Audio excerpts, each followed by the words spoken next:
बाबा की 18/11 का महावाक्य है। बाबा आज अविनाशी वैद्य बन कर के आया है। वैसे तो बाबा कहते मैं अविनाशी सर्जन हूँ। आज बाबा ने क्या कहा, मैं वैद्य। तो वैद्य क्या करता है, जो दवाई देता है तो बीमारी भी बाहर निकलती है। तो ये बाबा हमारा वैद्य है, पर ये क्या देता है, कौन सी दवाई देता है? बाबा एक ही महामंत्र देता है, मन मना भव। बाबा ने कहा एक ही मंत्र, महामंत्र देता है, जिससे तुम्हारे सब दुख दूर हो जाता है। कोई बीमार आदमी है, दुखी है, तो वैद्य या डॉक्टर के पास जाता है दवा करने के लिए, और बाबा क्या है, हमारा अविनाशी वैद्य है। तो बाबा ऐसी दवा देता है, ऐसी महामंत्र देता है, जो सब दुख दूर हो जाता है।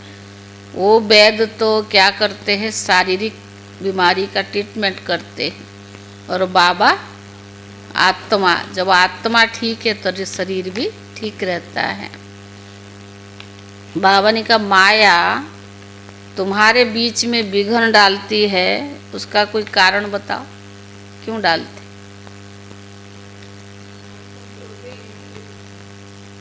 हमारी कमजोरी है, इसीलिए वो छोड़ना नहीं चाहती है। ग्राहक है ना, बाबा ने कहा तुम बच्चे सबसे बड़े ग्राहक हो, इसलिए बाबा ने कहा माया तुमको छोड़ती नहीं है। अगर तुम माया को छोड़ना चाहते हो तो कोई ना कोई विघ्न डालती है। सार है मीठे बच्चे, बाप है अविनाशी वैद्य, जो एक की ही महामंत्र से, जो एक की ही महामंत्र से तुम्हारे सब दुख दूर हो जाते हैं, दूर कर देता है। एक ही महामंत्र से सब दुख दूर कर देता है। प्रश्न है, माया तुम्हारे बीच में विघ्न क्यों डालती है? कोई कारण बताओ। माया तुम्हारे बीच में विघ्न क्यों डालती है, कोई कारण बताओ।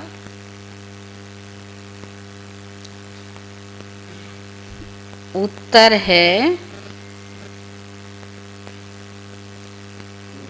पहला है क्योंकि दो बातें बाबा ने बताई। पहला है क्योंकि तुम माया के बड़े से बड़ा ग्राहक हो, क्योंकि तुम माया के बड़े से बड़े ग्राहक हो। उसकी ग्राहक की खत्म होती है, इसीलिए विघ्न डालती।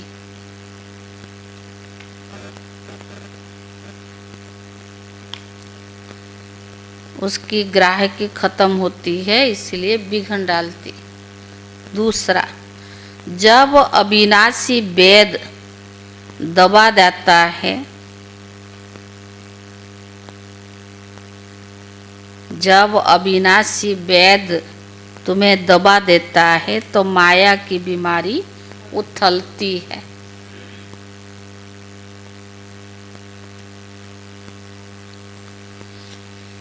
इसीलिए विघ्नों से डरना नहीं।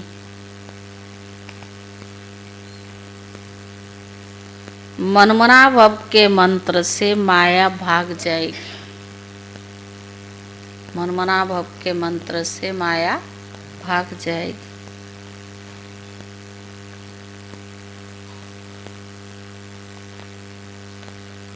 ओम शांति।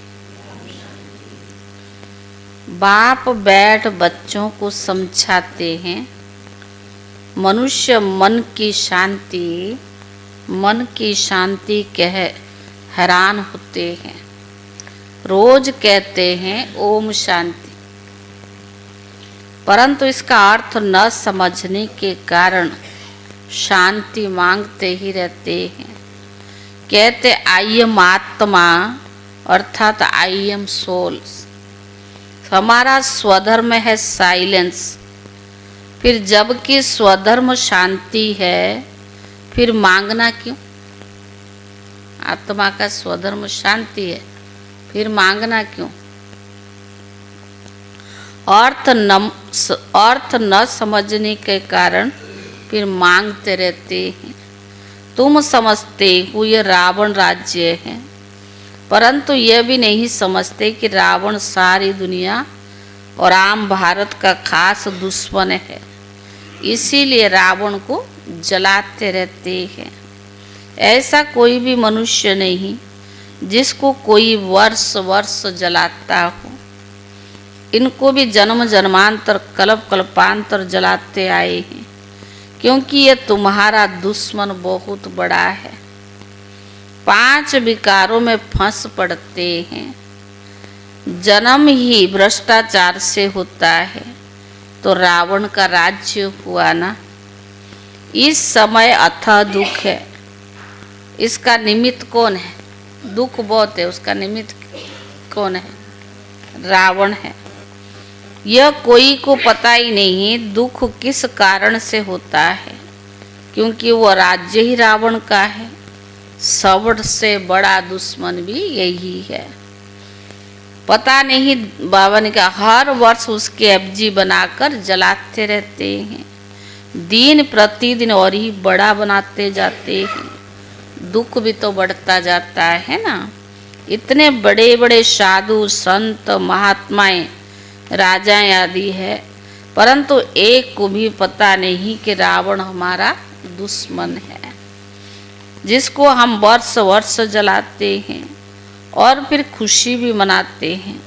समझते रावण मरा और हम लंका के मालिक बने, परंतु मालिक कोई भी बनता नहीं। कितना पैसा खर्च करते हैं।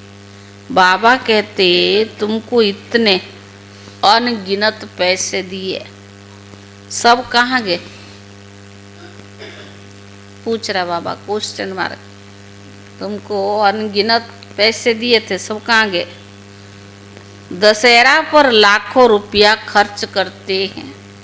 रावण को मारकर फिर लंका को लूटते हैं। कुछ भी समझते नहीं रावण को क्यों जलाते हैं। इस समय सब इन विकारों की जेल में पड़े हैं। आधा कल्प रावण को जलाते हैं, क्योंकि दुखी है ना। समझते भी है रावण के राज्य में हम बहुत दुख देखी है। ये नहीं समझते कि सतयुग में ये 5 विकार होते नहीं। ये रावण को जलाना आदि होता नहीं। पूछो ये कब से मनाते आए हो, तो क्या कहेंगे? कहेंगे यह तो अनादि चला आता है। रक्षाबंधन कब से शुरू हुआ, तो कहेंगे यह भी अनादि चला आता है। तो यह सब समझ की बात है ना। मनुष्य की बुद्धि क्या बन पड़ी है, ना जानवर है ना मनुष्य है। मनुष्य की बुद्धि क्या है? ना जानवर है ना मनुष्य है। कोई काम के नहीं रहे। स्वर्ग को बिल्कुल जानते नहीं। समझते बस यह दुनिया भगवान ने बनाई है। दुख में याद करो तो फिर भगवान को कहते हैं हे भगवान, फिर दुख से छुड़ाओ भी। परंतु कलयुग में तो सुखी कोई हो न सके। जरूर दुख तो भोगना ही पड़ेगा। सीढ़ी तो उतरना ही है। नई दुनिया से पुरानी दुनिया के अंत तक सब राज बाबा समझाते हैं। बच्चों के पास आते हैं, बोलते हैं कि हम सब दुखों की दवाई एक है। बाबा ने कहा बच्चों के पास आते तो बोलते हैं कि सब दुखों की दवाई एक है। अविनाशी वेद है ना। 21 जन्मों के लिए सबको दुखों से मुक्त कर देते हैं। वो वैद लोग क्या करते हैं? दवा देते हैं। तो बाबा 21 जन्मों के सब दुखों से मुक्त कर दे। वो लोग तो वो वेद भी खुद बीमार हो जाते हैं। ये अविनाशी वेद है ना, वो बीमार होता है कभी बाबा। तो बाबा ने कहा ये भी समझते हो दुख भी अथाह है, सुख भी अथाह है। बाबा अथाह सुख देते हैं, वहाँ दुख का नाम निशान नहीं होता। सुखी बनने की तो दवाई है, सिर्फ मुझे याद करो तो तुम पावन सतो प्रधान बन जाएंगे, सब दुख दूर हो जाएंगे, फिर सुखी सुख होगा। गाया भी जाता है, बाप दुख करता सुख करता है। आधा कल्प के लिए तुम्हारे सब दुख दूर हो जाते हैं। सिर्फ अपने को आत्मा समझकर बाप को याद करो। और जीव, बाबा ने कहा जीव दो का, आत्मा और जीव दो का ही तो खेल है ना। निराकार आत्मा अविनाशी है और ये साकार शरीर विनाशी है, इनका खेल है ना। अब बाबा कहते क्या डायरेक्शन दिया हो? अब बाबा कहते देह के सब संबंधों को भूल जाओ, ग्रस्त व्यवहार में रहते अपने को ऐसा समझो कि हमको अब वापस घर लौटना है। पति तो जा न सके, इसीलिए मामे कम याद करो तो सतो प्रधान बन जाएंगे। बाबा के पास दवाई है ना। यह भी बताता हूँ माया विघ्न जरूर डालेगी, नहीं तो अनुभव भी कैसे बनेगा। माया विघ्न जरूर डालेगी। तुम भी रावण के ग्राहक हो ना, उनकी ग्राहकी चली जाएगी तो जरूर परेशान तो होगी। तो बाबा समझाते यह तो पढ़ाई है, कोई दवाई नहीं है। दवाई यह है याद की यात्रा। बाबा ने क्या पढ़ाई है, कोई दवाई नहीं है। पर दवाई क्या है? याद की यात्रा। एक ही दवाई से तुम्हारे सब दुख दूर हो जाएंगे। अगर मेरे को निरंतर याद करने का पुरुषार्थ करेंगे तो। भक्ति मार्ग में ऐसे बहुत है जिनका मुख चलता ही रहता है, कोई ना कोई मंत्र राम नाम जपते रहते हैं। उनको गुरु का मंत्र मिला हुआ है। इतना बार तुमको रोज जपना है। उनको कहते राम नाम की माला जपना है। सबको ही राम नाम का दान कहते हैं। ऐसे बहुत संस्थाएं भी बनी हुई है।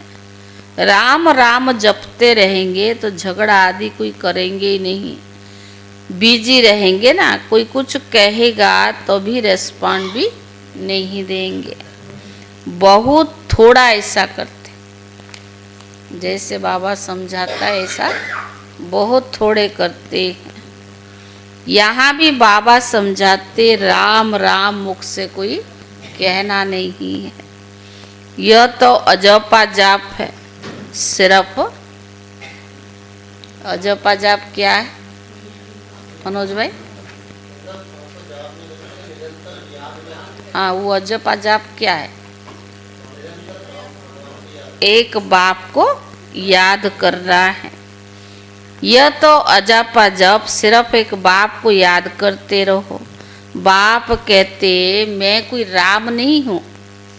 राम तो त्रेता का था जिसकी राजाई भी थी।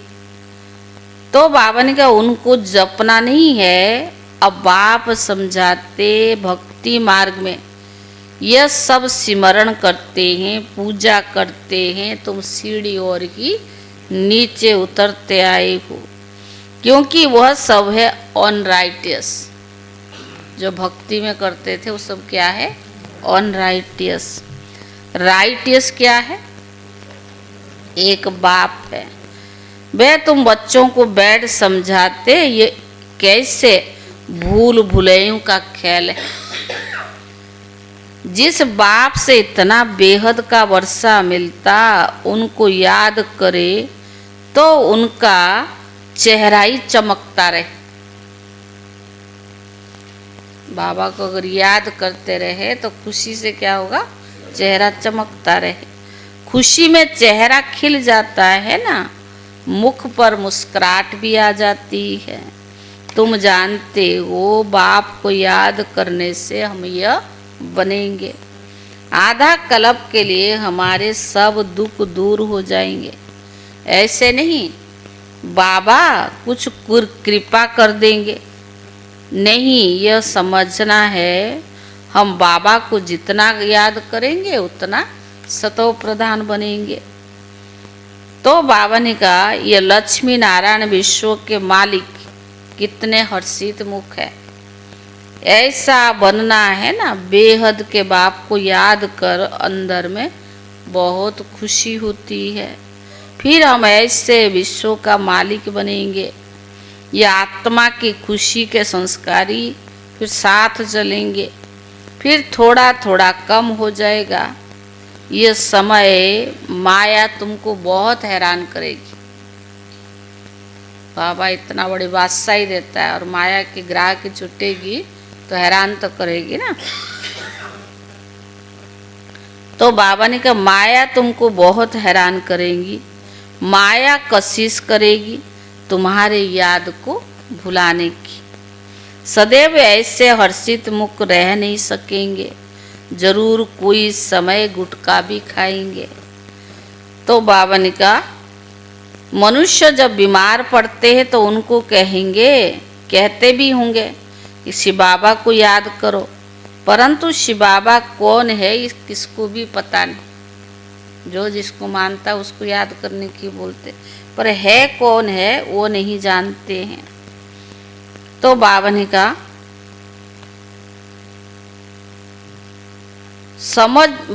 समझ याद करे। यह किसको पता नहीं कि क्या समझ याद करे, क्यों याद करे। तुम बच्चे जानते हो बाबा को याद करने से ही हम तमो प्रधान से सतो प्रधान बनेंगे। देवी देवता धर्म था ना, सतो प्रधान था, उनको कहा जाता है डीटी वर्ल्ड। मनुष्य की दुनिया बाबा ने कहा, मनुष्य की दुनिया नहीं कहा जाता, मनुष्य का तो नाम होता है ना। फलाना देवता, यह है बाबा ने कहा डीटी वर्ल्ड, वह है ही डीटी वर्ल्ड, और यह है डेविल वर्ल्ड, ह्यूमन वर्ल्ड। यह सब समझने की बात है, बाबा ही समझाते हैं। बाप को कहा जाता है ज्ञान का सागर। बाप अनेक प्रकार की समझाने देते रहते हैं, फिर भी पिछाड़ी में महामंत्र देते कि बाप को याद करो तो तुम सतो प्रधान बन जाएंगे और तुम्हारे सब दुख दूर हो जाएंगे। कल्प भी ऐसे देवी देवता बने थे ना, तुम्हारी सीरत देवताओं जैसे थी। वहाँ कोई भी उल्टा सुल्टा बोलते ही नहीं थे। कहाँ? सतयुग में कोई किसको उल्टा सुल्टा बोलते ही नहीं थे। ऐसा कोई काम भी नहीं होता था, क्योंकि वो है ही डीटी वर्ल्ड। वहाँ बाबा ने कहा यह है ह्यूमन वर्ल्ड। फर्क तो है ना, ये बाबा बैठ तुम बच्चों को समझाते हैं। मनुष्य तो समझते हैं डीटी वर्ल्ड को लाखों वर्ष हो गया है।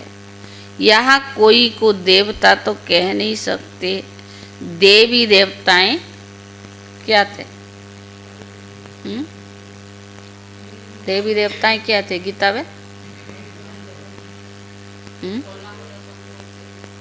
ऋतु बहन क्या थे देवी देवताएं? हाँ, संपूर्ण निर्विकारी। और क्या थे? संपूर्ण निर्विकारी से पहले क्या कहेंगे?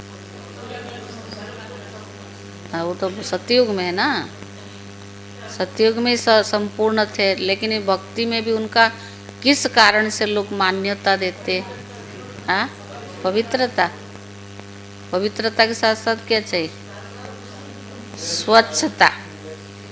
बाबा ने कहा देवताएं तो स्वच्छ थे, महान आत्मा देवी देवता को कहा जाता, मनुष्य को कभी नहीं कह सकते हैं। यह रावण की दुनिया, रावण भारी बड़ा दुश्मन है। इस जैसा दुश्मन कोई होता नहीं। हर वर्ष तुम रावण को जलाते हो। ये है कौन, किसको पता नहीं, कोई मनुष्य नहीं। ये तो 5 विकार है, इसीलिए इनको रावण कहा जाता है। 5 विकारों का राज्य है ना, सब में 5 विकार है। यह दुर्गति और सदगति का खेल बना हुआ है। अभी तुमको सदगति के टाइम आदि का ही बाप ने समझाया है, दुर्गति का भी समझाया है। तुम ही ऊंचते ऊंच बनते हो, फिर तुम ही नीचते नीच भी गिरते हो। शिव जयंती भी भारत में होती है, रावण जयंती भी भारत में होती है, समझा। शिव जयंती भी भारत में, रावण जयंती भी भारत में होती है, क्योंकि आधा कल्प है देवी दुनिया, लक्ष्मी नारायण राम सीता का राज्य होता है। अभी तुम बच्चे सबकी बायोग्राफी को जानते हो। बाबा के बनने के बाद ज्ञान प्राप्त होता है। महिमा सारी तुम्हारी है। नवरात्रि पर पूजा आदि सब तुम्हारी होती है, तुम ही स्थापना करते हो। श्रीमत पर चल तुम विश्व को चेंज करते हो, तो तुम बच्चों को पूरा श्रीमत पर चलना चाहिए ना। नंबर बार पुरुषार्थ करते रहते हैं, स्थापना तो होती रहती है, इसमें लड़ाई आदि की कोई बात नहीं है। अभी तुम समझते हो हम पुरुषोत्तम संगम युग पर है। ये बिल्कुल ही अलग है, पुरानी दुनिया का अंत, नई दुनिया का आदि। बाबा आते हैं पुरानी दुनिया को चेंज करने। तुमको समझाते बहुत है, परंतु बाबा कितना समझाता है, परंतु हाँ, परंतु तुम भूल बहुत जाते हो। भाषण के बाद स्मृति आती है, यह पॉइंट समझानी थी। हुबहू कल्प कल्प जैसे स्थापना हुई वैसे ही होती रहेगी। जिन्होंने जो पद पाया वही पाएंगे। सब एक जैसा पद तो पा नहीं सकते। ऊंचते ऊंचा पद पाने वाले भी है और कम से कम पद पाने वाले भी है। तो बाबा ने कहा जो अन्य बच्चे वो आगे चलकर बहुत फील करेंगे। यह साहूकारी की दासी बनेंगी, यह राजाई घराने की दासी बनेंगी, ये बड़े बड़े साहूकार बनेंगे। जिनको कब कब इनवाइट करते रहेंगे, सबको थोड़ी इनवाइट करेंगे, सब थोड़ी मुंह देख सकेंगे। जाते हैं सतयुग में, ज्ञान तो सबको मिलता है, कोई चलते कोई नहीं चलते, कोई धारण करते कोई नहीं करते, नंबरवार पुरुषार्थ है ना। पर बाबा ने कहा सतयुग में जाएंगे पर इनवाइट करेंगे लक्ष्मी नारायण के देखने के लिए, और कोई तो उनके पास रहेंगे, कोई राजाई के साथ साथ कोई बड़े बड़े साहूकार भी बनेंगे, पर उनको भी इनवाइट करेंगे, बुलाएंगे देखने के लिए लक्ष्मी नारायण के पास। ऐसे बाबा ने कहा कोई तो खाली शक्ल देख के भी आ जाएंगे, रहेंगे उसी राज्य में, पर कैटेगरी अलग अलग होगी ना। जिनको कब कब इनवाइट करते रहेंगे, सबको थोड़ी इनवाइट करेंगे, सब मुंह थोड़ी देखेंगे। बाप भी ब्रह्मा मुख से समझाते हैं, सन्मुख सब थोड़ी देख सकेंगे। अभी तुम सन्मुख आए हो, पवित्र बने हो। ऐसे भी होता है जो अपवित्र भी यहाँ आकर बैठते हैं, कुछ सुनेंगे तो फिर देवता बन ही जाएंगे, फिर कुछ भी सुनेंगे तो असर तो पड़ेगा, नहीं सुने तो फिर आवे ही नहीं। तो मूल बात बाप कहते हैं मन मना भव। इस एक ही मंत्र से तुम्हारे सब दुख दूर हो जाते हैं। मनमना भव ये बाप कहते हैं। फिर टीचर होकर कहते हैं मध्याजी भव। बाप होकर कहते मनमना भव और टीचर होकर कहते मध्याजी भव। ये बाप भी है, टीचर भी है और गुरु भी है। तीनों ही याद रहे तभी बहुत हर्षित अवस्था हो। बाप पढ़ाते हैं, फिर बाबा साथ भी ले जाते हैं। ऐसे बाप को कितना याद करना चाहिए। भक्ति मार्ग में तो सब बाप को कोई जानते नहीं, सिर्फ इतना जानते कि भगवान है, हम सब ब्रदर्स है। बाप से क्या मिलता है कुछ भी पता नहीं। तुम अभी समझते हो एक बाप है, हम सब उनके बच्चे ब्रदर्स है। ये बेहद की बात है ना। सब बच्चों को टीचर बनकर पढ़ाते, एक ही सुप्रीम टीचर है, सब टीचर बाबा सबको पढ़ाते हैं। फिर भी सबका हिसाब किताब चुक्त कराए, सबको वापस ले जाएंगे। अगर हिसाब किताब रह भी जाएगा, बाबा सबका हिसाब किताब चुक्त कराए वापस ले जाएंगे। इस छी दुनिया से वापस जाना है। नई दुनिया में आने के लिए तुमको लायक बनाते हैं। जो लायक बनते वो सतयुग में आते हैं। अच्छा मीठे मीठे सिखिले दे बच्चों प्रति माता पिता बाप दादा का याद प्यार और गुड मॉर्निंग। रूहानी बाप की रूहानी बच्चों को नमस्ते। रूहानी बच्चों की तरफ से रूहानी बाप दादा को याद प्यार और नमस्ते नमस्ते। धारणा के लिए मुख्य सार। पहला, अपनी अवस्था को सदा एक रस और हर्षित मुख रखने के लिए बाप टीचर और सतगुरु तीनों को याद करना है।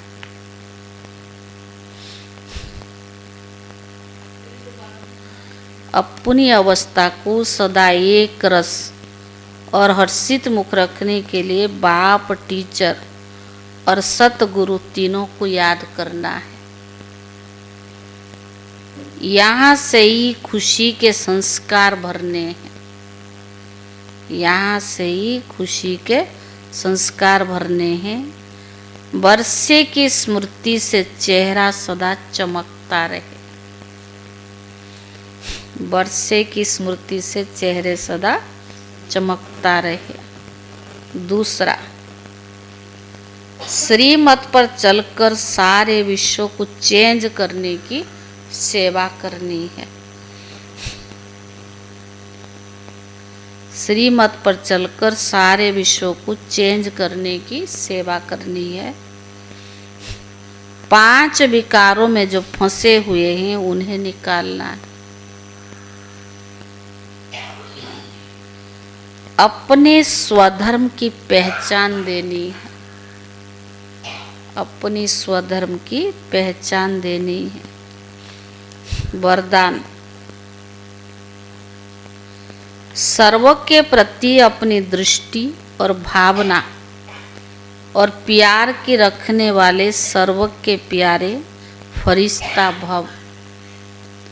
वरदान है, सर्व के प्रति अपनी दृष्टि और भावना प्यार की रखने वाले सर्व के प्यारे फरिश्ता भव।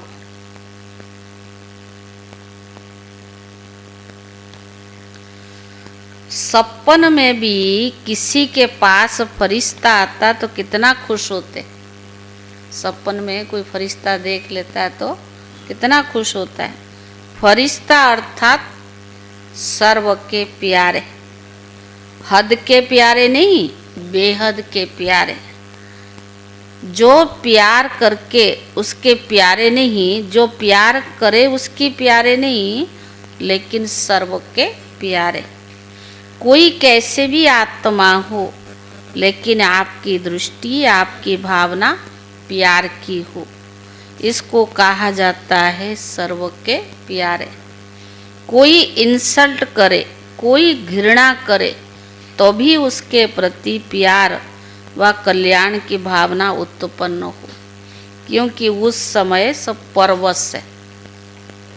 स्लोगन, जो सर्व प्राप्तियों से संपन्न है वही सदा हर्षित, सदा खुशी और खुश नसीब है।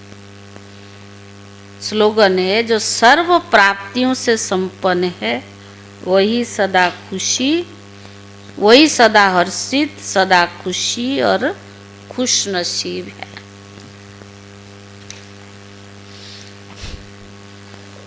आज का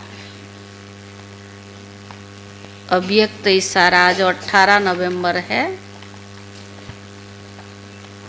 सफलता का सितारा तब बनेंगे जब स्व की सफलता का अभिमान हो, वर्णन भी ना करे, अपने गीत नहीं गाए, लेकिन जास्ती सफलता उतना नम्र चित्त, निर्माण, निर्मल स्वभाव। दूसरे उसके गीत गाए, लेकिन वो स्वयं सदा बाप के गुण गाए। ऐसे निर्माण कार्य सहज करती है। जब तक निर्माण नहीं बने तब तक निर्माण कर ही नहीं सकते। जब तक निर्माण नहीं बने तब तक निर्माण कर ही नहीं सकते। ओम शांति। आप सबको बता दें, जगरू भाई जी मीटिंग में जाते, जब दिल्ली के मुख्य भाइयों का 5-6 भाई और कुछ मुख्य जो बड़ी दीदियों का होती है, अभी हम दिसंबर के बाद इसका लेंगे, क्योंकि जुलाई में आशा दीदी ने खास कहा है कि कृष्णा नगर के तरफ जो मासिक योग रखते हैं ना, इंटरनेशनल ये जो योग रखते हैं, हर महीना कहाँ ना कहाँ होता है ना, पहले बंद हो गया था फिर अभी शुरू किया है। तो उन्होंने बोला कृष्णा नगर के तरफ से, माना उनकी कनेक्शन जो भी है उसकी 1-2 बार मीटिंग भी करनी पड़ेगी, पर दिसंबर के बाबा के टर्न के बाद, जुलाई मास तो भी है ना, पर पहले सारी रूपरेखा बनानी पड़ेगी। पर विचार आता कि रामलीला ग्राउंड में करनी चाहिए। वैसे हुआ क्या एक बार शायद हुआ था। देखेंगे, और भी बहनों को बुलाएंगे ना, जहाँ जमुना पार्क का बीच का जगह पड़ता है, वहाँ वो बहनों से भी राय लेनी होगी, जैसे भी होगा, क्योंकि होता तो है, पर बड़ों ने जब कहा है इसमें भी कल्याण है ना, तो ये भी करेंगे जब